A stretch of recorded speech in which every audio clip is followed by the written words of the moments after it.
Thank you so much, Jesse. I also want to do our land acknowledgement.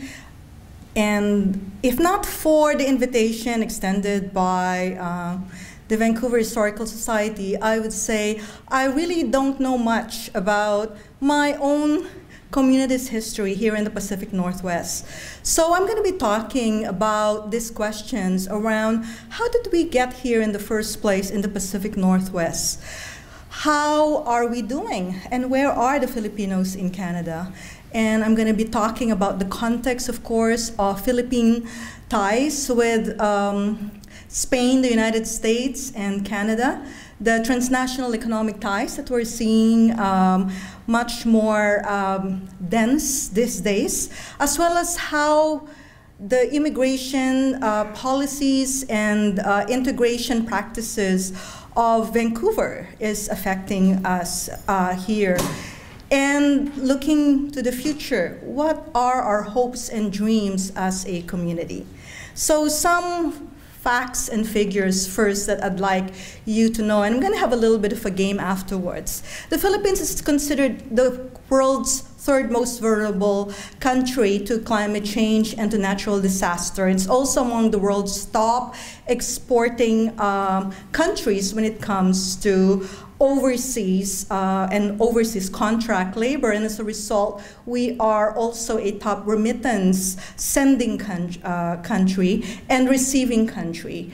And in terms of my field of study in gender and development, the Philippines is also considered #1 in Asia as far as this international measures of empowerment with regards to gender, the Gender Empowerment Measurement and the Gender Development Index. What we probably don't know is that Filipinos are also considered the fastest growing immigrant population in Canada.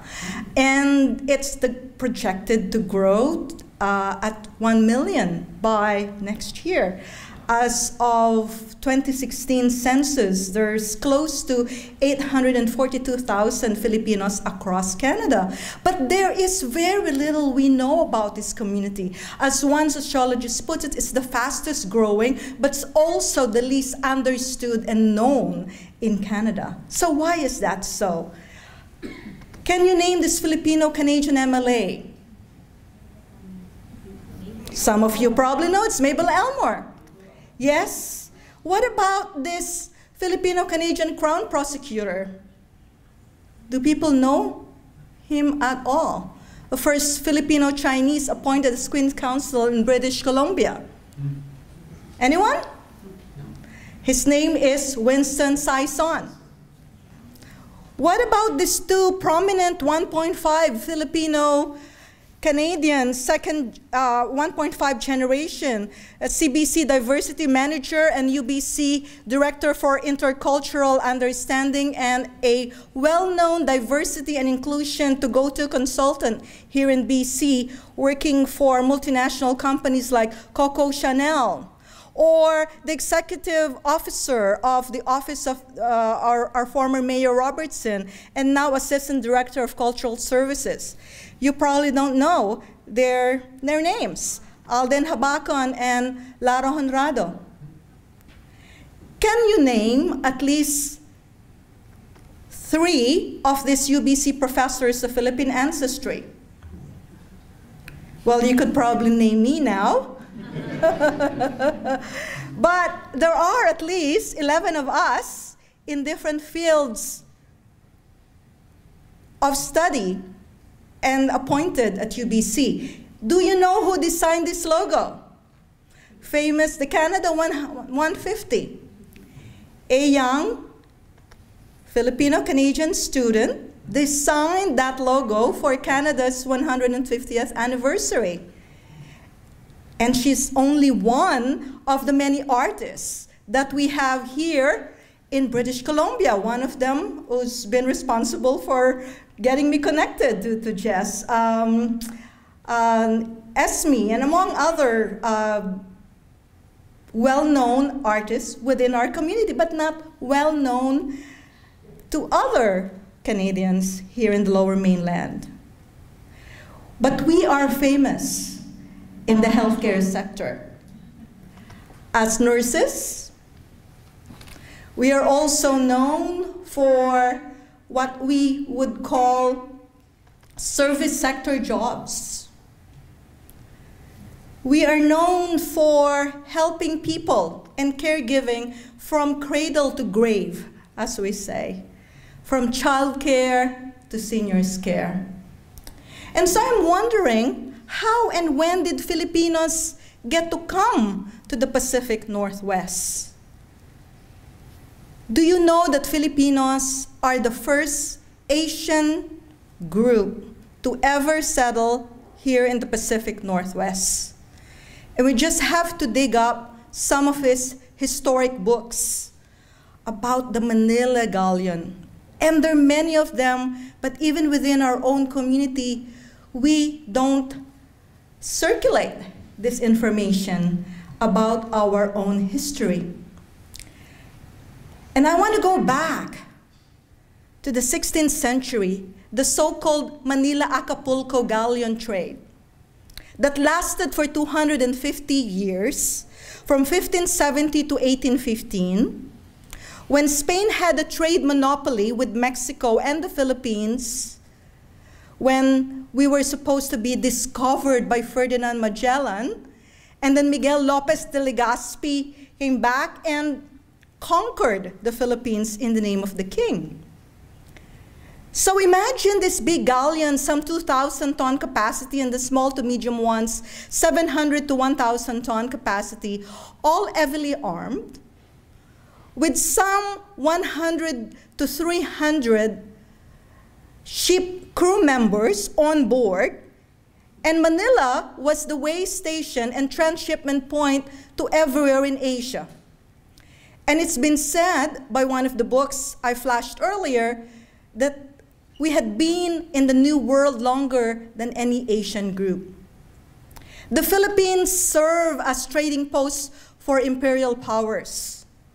And there were a lot of interesting stories that I have read as I was doing my research about this group of Filipino crew members who basically jumped ship and settled in Mexico, settled in California, Louisiana, and became part of this circuit of capital accumulation and trading across the world.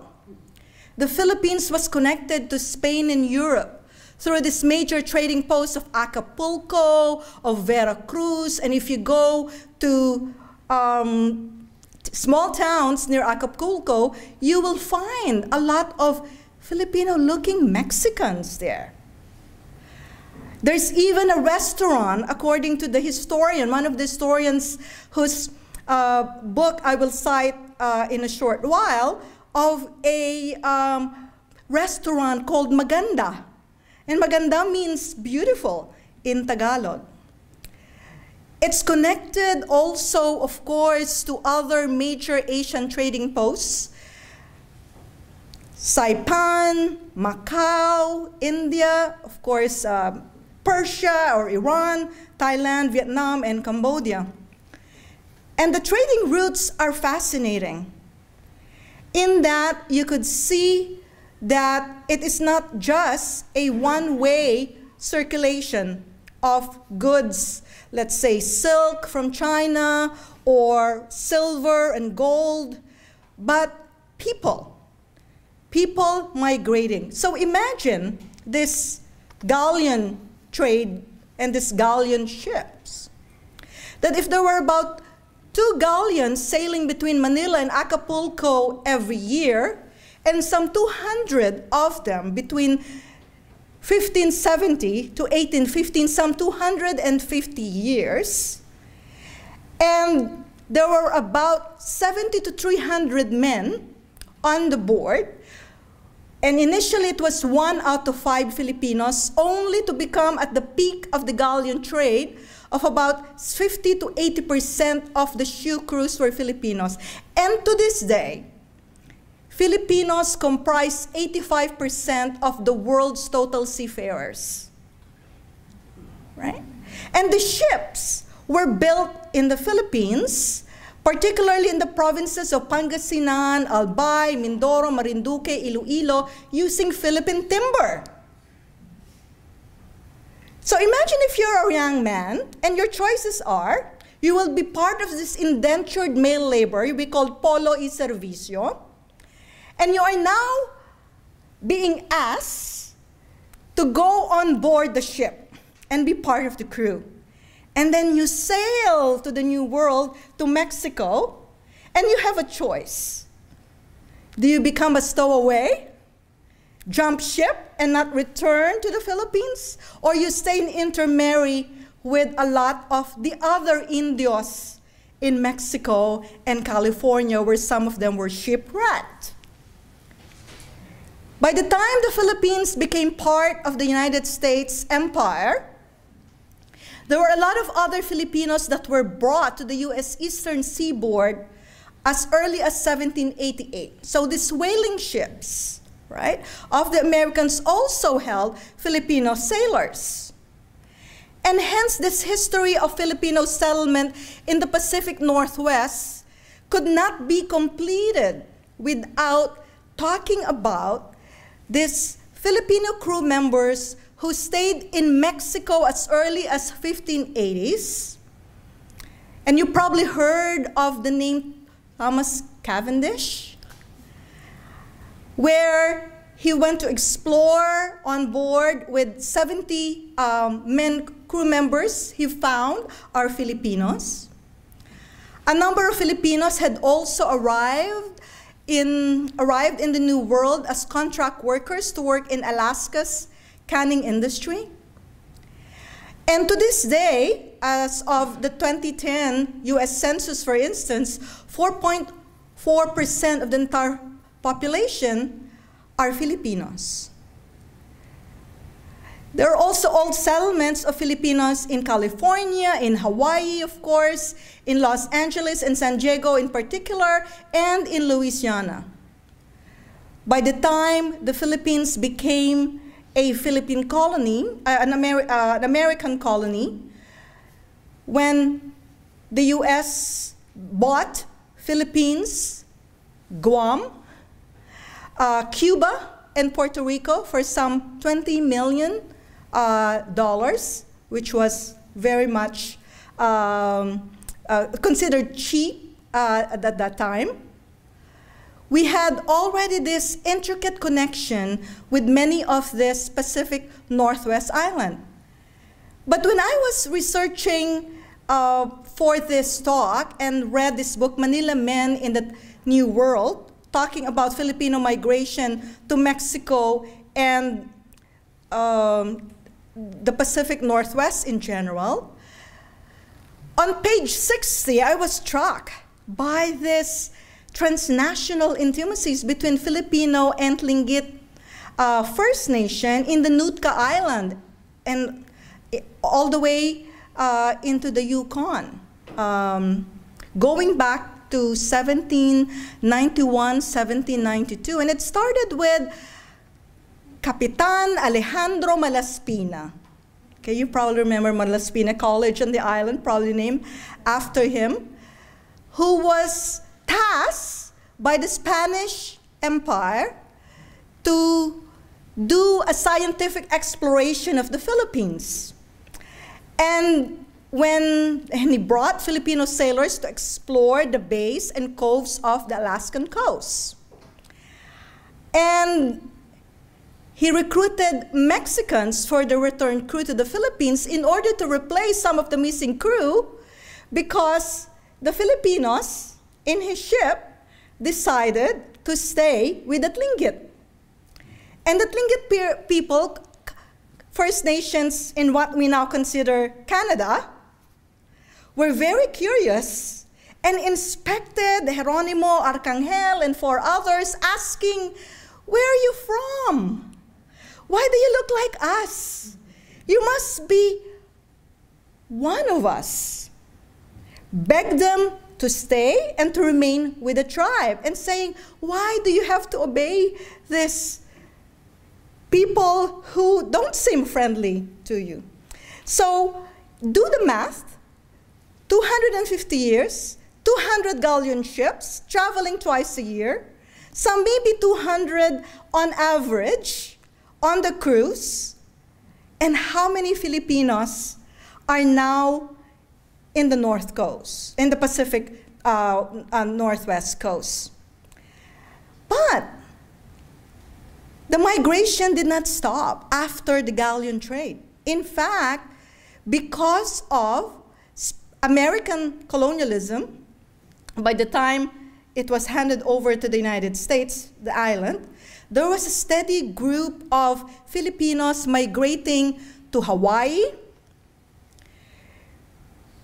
to Seattle, to California. And this is an exhibition that I found at the Filipino Community Center in Seattle, where people were talking about their dream of doing these Pacific crossings. And it's a project that I think was really significant to do the oral histories that we somehow have neglected within the Filipino community here in British Columbia, which certainly we could still do. And they were talking about the crossings that they do. The crossings around, the hardships, of course, and how many Filipinos were there and who were they? They were largely contract workers to Hawaii. And they were all in the steerage. Nobody was first class, according to Juan Dionisio. And what was curious in my research is that many of them actually embarked in the Vancouver ports. And their arrival, of course, was marked by jubilation at the sight of another Filipino, the loneliness. Many of them really are single men. Single men who leave their partners behind. Some of them, of course, are married and hoping to bring their wives and children. But all these manongs, or big brothers we call them, are those who would take the sacrifice to travel all the way from the ports in the Philippines, landing in Vancouver, ending up in Seattle, and then taking the train to wherever they want to go. Some of them might end up in California, in Portland, Louisiana, where there are already existing villages such as Manila Village in New Orleans. And then the reality, of course, struck them, right? As not according to what has been told of this richness and that money grows on trees in Hawaii and in California. So in Seattle alone, a number of pensionados. So we have this kind of bimodal where you have scholars, like the counterparts now of what we call international students, who would go to the University of Washington. So look at the picture on the left, and you would see here a group of predominantly men, pensionados. We also have pensionadas, but they tend to go to other cities much later. And were part of this student club that became their inspiration to raise money for a Filipino community center realized some 40 years later in the 1960s. And a number of them came through Alaska, the Manongs, the pioneers, who helped build this center that looked like this in the 1960s, and the newly renovated, if you happen to go in Seattle, along Martin Luther King Highway, would look like this now. And so the stock of Filipinos in the United States had grown steadily from some 176,000 to almost double in just a decade with the coming of the new Immigration Act of 1965. So Filipinos in the United States, particularly in the West Coast, as you would see, are growing through the years, and the bulk, and we never really stopped growing. I think I'm the only one who stopped growing, really. And from the 1980s to 2016, the number of Filipino immigrants scattered in these major cities, as you would see. So the bigger the circle, and you would see those same old settlements that I'm talking about are the very same Filipino settlements that we still have today in the United States. So if you have roots in California, in Mexico, in Louisiana, you would see a lot of these Filipino men had intermarried, and if they only had daughters, you will not even know their surname because women change their name, right? We have matrilineality as a practice. And of course, the dilution of the Filipino ancestry goes down through several generations. The concentration still, of course, is California. But where are Filipinos in Canada in particular? What are our patterns? There are at least 3 sources that I'd like you to maybe look up if you have the time. A 2001 study by Colin Lindsay, looking at the census. The Lakian couple seeking a better life abroad. Professor Lakian, my former colleague at the School of Community and Regional Planning, had done an update of their 1970s study. And of course, a more recent one, 2012, where I have a chapter on Filipinos in Canada disturbing invisibility. And this is the invisibility that I'd like us to disturb through my talk. And if you look at the usual timeline of Filipino migration in BC, this is how it looked like. Because the first official recorded arrival was in 1931. But what about that Tingit encounter with Filipinos in the 1700s? Right? Or the fact that many of them had probably intermarried with the native Californians and the Mexicans who have moved to many parts of Canada over the ages.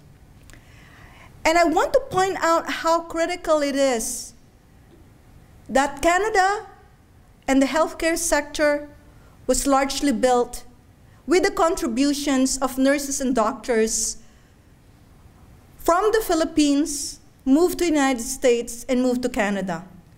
And as we all come close to retirement, we will be encountering many of them in the health sector. There was steady but limited migration throughout the 1960s. The 1970s, the political exiles under martial law spread out largely in big cities like Toronto and Montreal and Vancouver. But 3 decades that I'd like to point out to you, where the bulk of Filipino migration emerged.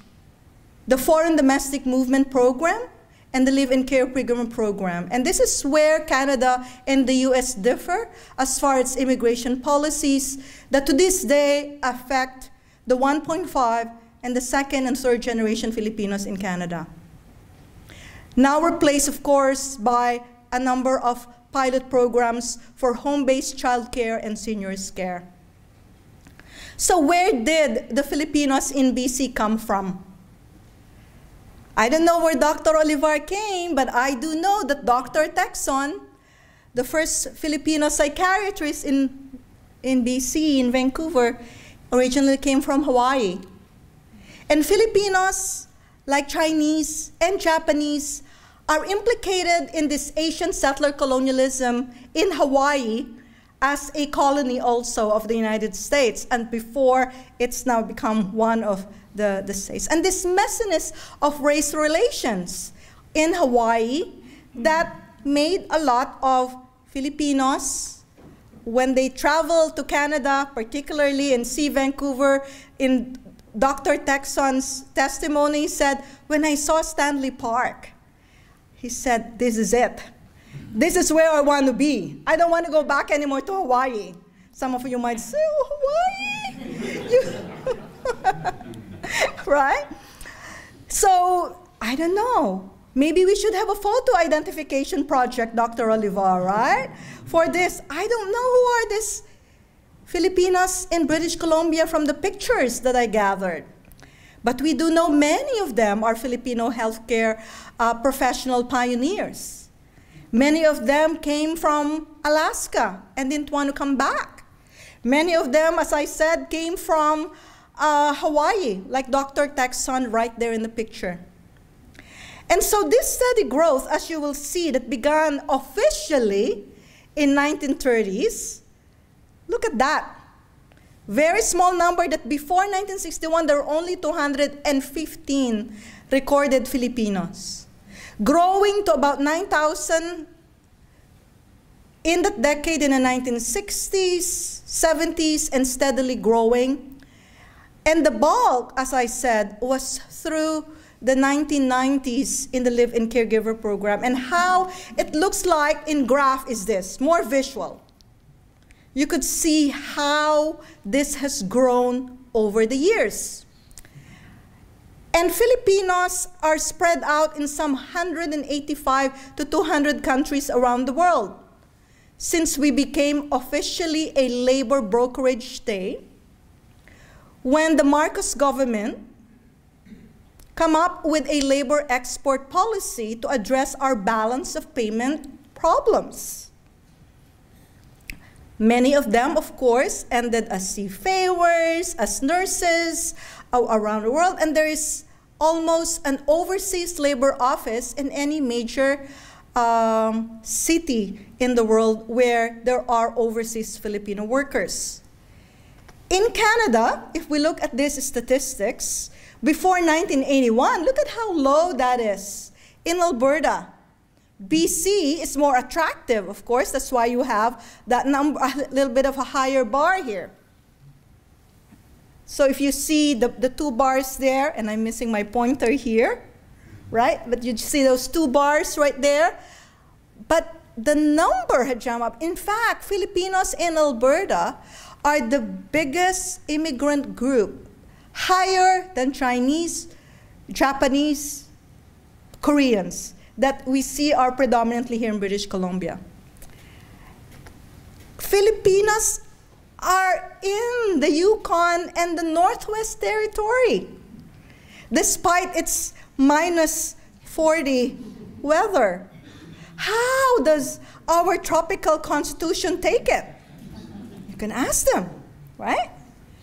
And it's interesting how they came to that.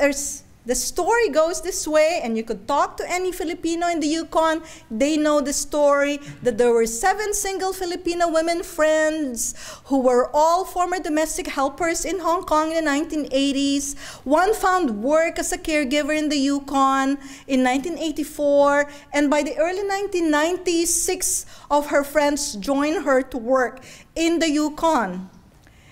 And when the Yukon Nominee Program came about, there are now several hundred dependents that came over the years to work in some of the big name companies and franchises that you see dotting the Yukon and, of course, the BC landscape. Closer to home, where are Filipinos? Now, this is a little bit difficult to see, but if you look at all the reds there, or orange, if you're a little bit colorblind, each dot of the reds represents 6 Filipinos on our map. Each green represents 6 Chinese people on the map. And you could see that Filipinos, where are they concentrated?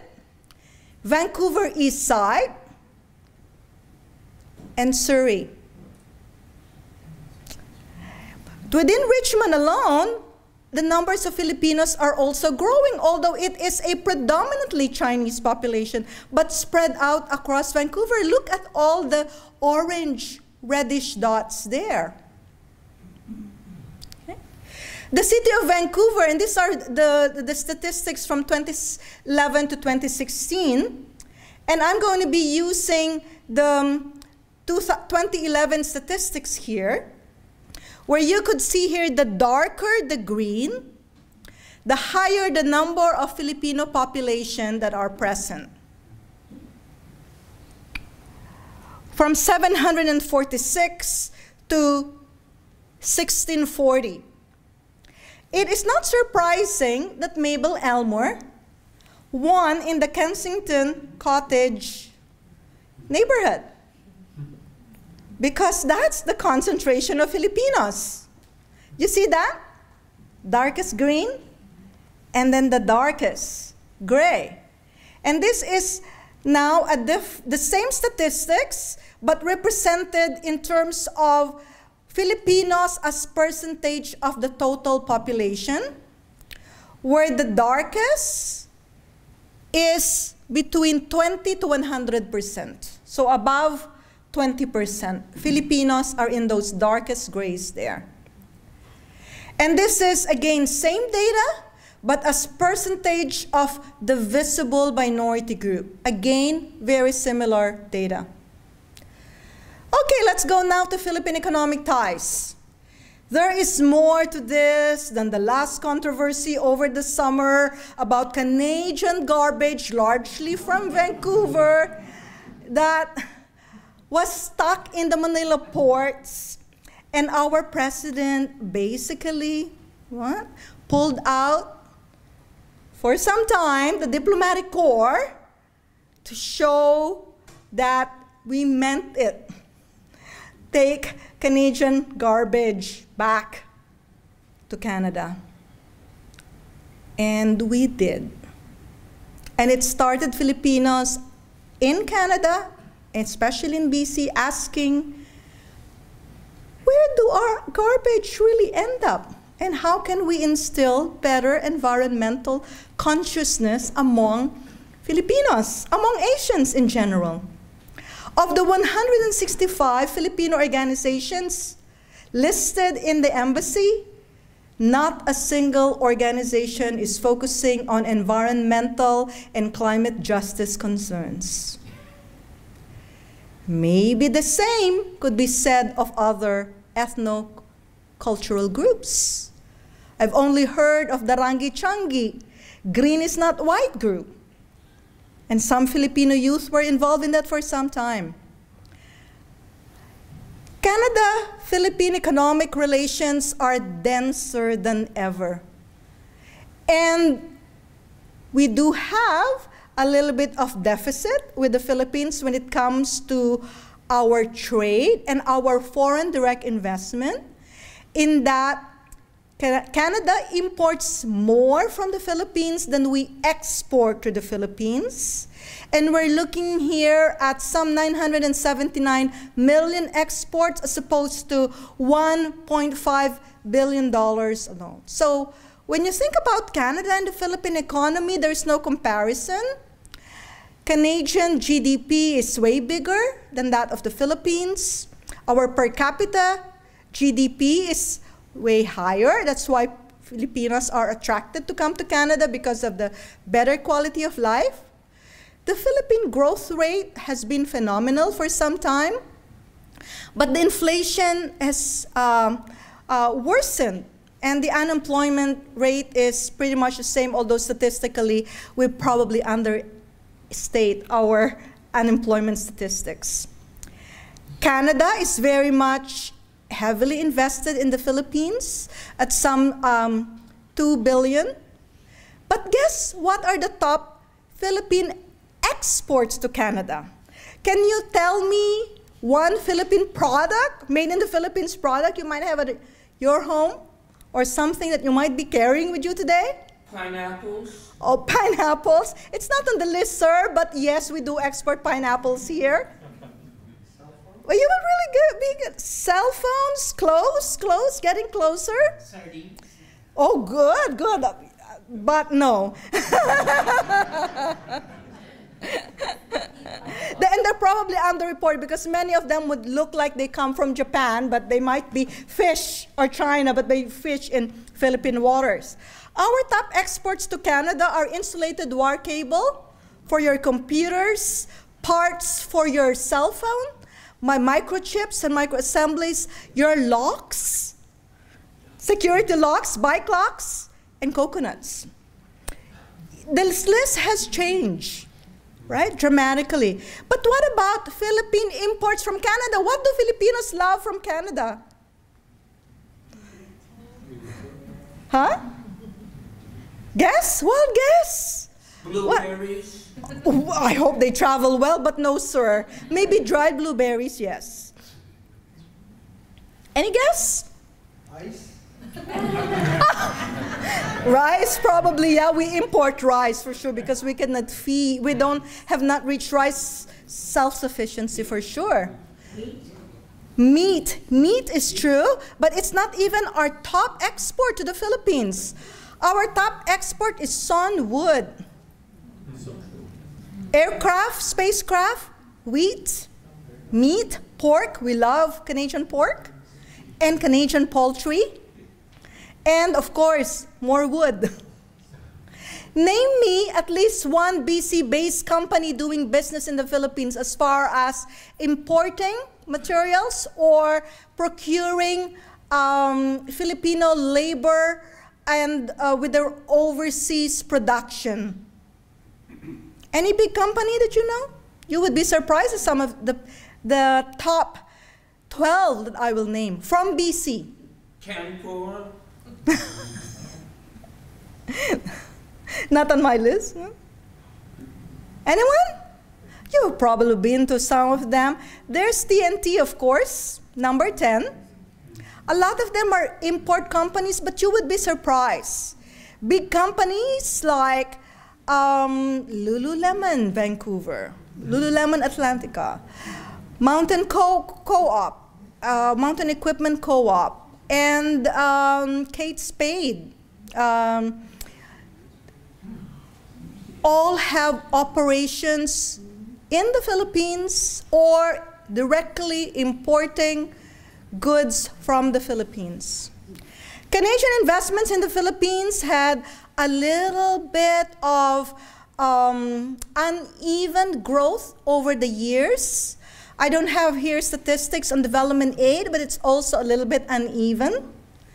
But what is very steady is Filipino-Canadians remitting money back to the homeland. And you could see that growth. So I have these statistics because I'm looking at dual citizens and how they are implicated in this movement of capital and goods. And of course, lots of money, lots of remittance. Canada was not even among the top 10 sources of remittance in the 1990s.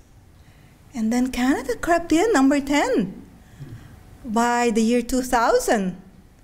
And then became one of the top 3 between 2010 to 2015, only to go back to one of the top 10 by the latest statistics.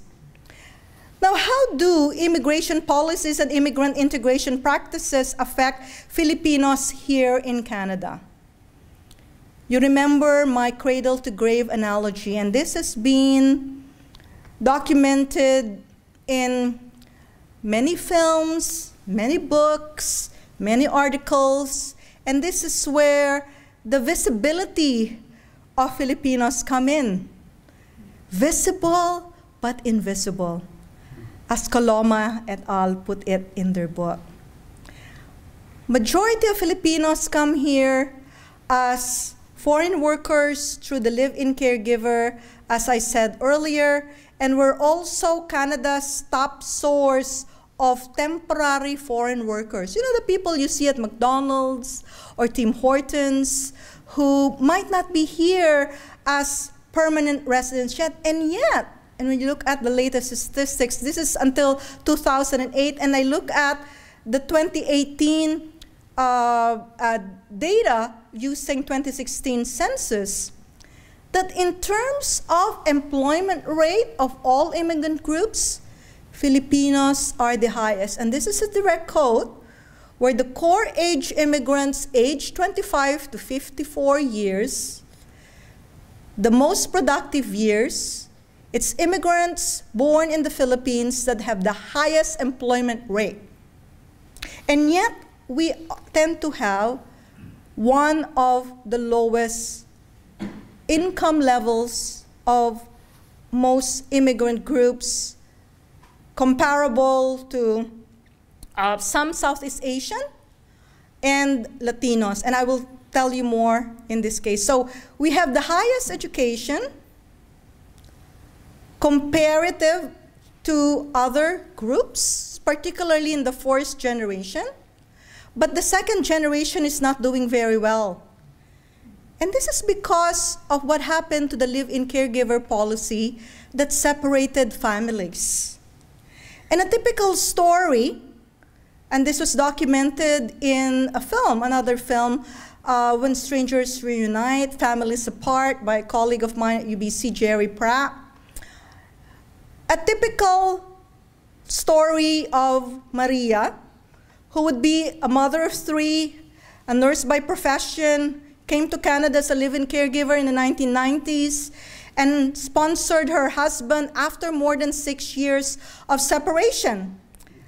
But a family reunited becomes a family divided. But the problems of Maria are not just the family separation. She got de-skilled. She's often stigmatized because she's just a nanny. She's just a domestic worker. And they're typecast and fit for low-paid healthcare service job and faces racism in the workplace. In the meantime, there are some unspeakable truths that talked about in the family. The trauma caused by family separation, maybe some marital infidelity on the part of the husband due to years of separation, maybe infidelity too on the part of the woman, who knows. Children had been resentful because they could not remain adjusted to Canadian life, and realizing that it's so expensive to live in Canada and their income is not enough. In the meantime, she sends a big chunk of her salary to her family, natal family members in the Philippines, and as a result, the kids now have to work to help in order to send money, and they are not able to go to school. And so this is a concept map of why our community capacity is rather weak. Because when parents are working double or triple job, and they become deprofessionalized, they could no longer be involved in the schooling of their kids. And there is this intergenerational poverty and poor economic outcomes as a result. And then many of us, well-established professionals, become disengaged because we don't know much about this new wave of immigrants. There are really very few spaces where we could congregate for identity and heritage retention. We do hear about stories about our post-secondary dropout rate and poor general outcomes, but generally, that disengagement becomes transgenerational. And I actually wonder, why are Filipinos in the United States doing much better in the US, where Filipinos are second only to Indians to have the highest median income at $80,000 per year, and we have the lowest poverty rates. We have also among the top educational attainment in the US, okay? And as I said earlier, the least likely to experience poverty. And this is because of the concentration of Filipinos in the most expensive cities, like Los Angeles, Long Beach, San Francisco, New York, San Diego, Chicago, and of course, Honolulu. And we have some very famous Filipino Americans in politics, in business, of course, in movies, in the entertainment world, and Filipinos are well known for that. But the second and third generation are doing so well, and you probably are familiar with many of these faces. So looking to the future, yes, we do know that there is a difference in the migration history pattern. There's also a different type of stock of Filipino and other Asian immigrant groups in the United States. But what are our hopes and dreams looking to the future? I want to end on a positive note, to say that part of the transnational and transgenerational transmission of trauma that we have seen because of that history in Canada is also the transgenerational transmission of resilience. And I do know that our youth in particular have dreams, but we have to improve these statistics. Of all Asian groups, particularly Filipino men, although we are just a little better than or comparable to all second generation, we're doing better than whites. We're doing better than third plus generation whites. But we are still the lowest among all Asian groups and just a little bit above blacks and Latinos. We also have the lowest among Asian groups as far as percentage share in high-skilled occupation. And the building blocks that I think we need to think about within our own community is to really seriously what I call the roots of our unresolved traumas because of this history of migration to Canada through the live-in caregiver program. Our repressed rage of our youth at elders, the ates, the ate and the kuya and the titos and the titas who disappeared and say, we don't have mentors in our community. We have to uncover our own unconscious prejudices and that stigma towards our poorer members of the community, to engage in intergenerational conversation, to look at what's happening in the family in order to contribute to building a stronger community capacity. For parents to be more involved in the schools in order to get their kids improve their educational outcomes, in order to address this transgenerational poverty that we are seeing if we do not act now, for improved life quality and economic outcomes, for foreign credentials to be recognized in the different professions, for well-established professionals like many of you here to be more engaged in the community.